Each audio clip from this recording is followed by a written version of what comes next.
ನಮಸ್ಕಾರ ವೀಕ್ಷಕರೇ, ಇದೊಂದು ಬೆಚ್ಚಿ ಬೀಳಿಸುವ ಸ್ಟೋರಿ. ಕಾಸರಗೋಡು ಮಂಜೇಶ್ವರಂ ತೂಮಿನಾಡು ಎಂಬಲ್ಲಿ ತಂದೆ ಮಗಳನ್ನು ಕೊಲೆಗೈದ ಘಟನೆ ಇದು. ಮಗಳಿಗೆ ಚಾಕುವಿನಿಂದ ಹಲ್ಲೆ ಮಾಡುವಾಗ ಎದುರಿಗೆ ಬಂದ ಚಿಕ್ಕಪ್ಪನನ್ನು ಕೊಂದ ಘಟನೆ.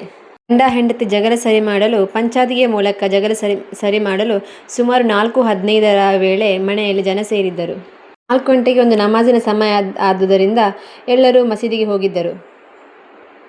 ಆ ವೇಳೆ ಆಗ ತಾನೇ ಕಾಲೇಜು ಮುಗಿಸಿ ಬಂದ ಮಗಳು ಹಾಗೂ ಚಿಕ್ಕಪ್ಪ ಮನೆಯಲ್ಲಿದ್ದರು. ಇದೇ ವೇಳೆಗೆ ಏಕಾಏಕಿ ಬಂದ ಈ ಅಪ್ಪ ಏಕಾಏಕಿ ಮನೆಗೆ ನುಗ್ಗಿದ ಈತ ಮಗಳಿಗೆ ಚಾಕು ಹಿಡಿದಿದ್ದಾನೆ. ಇದೊಂದು ಬೆಚ್ಚಿ ಬೀಳಿಸುವಂಥ ಘಟನೆ. ಸ್ವಂತ ಅಪ್ಪನೇ ಮಗನನ್ನು ಈ ರೀತಿ ಮಾಡಿದರೆ ಇನ್ನು ಏನಾದೀತು? ಮಾದಕ ವ್ಯಸನಿಯಾಗಿದ್ದ ಅಪ್ಪ ಈ ರೀತಿ ಕೃತ್ಯ ಎಸಗಿದ್ದಾನೆ.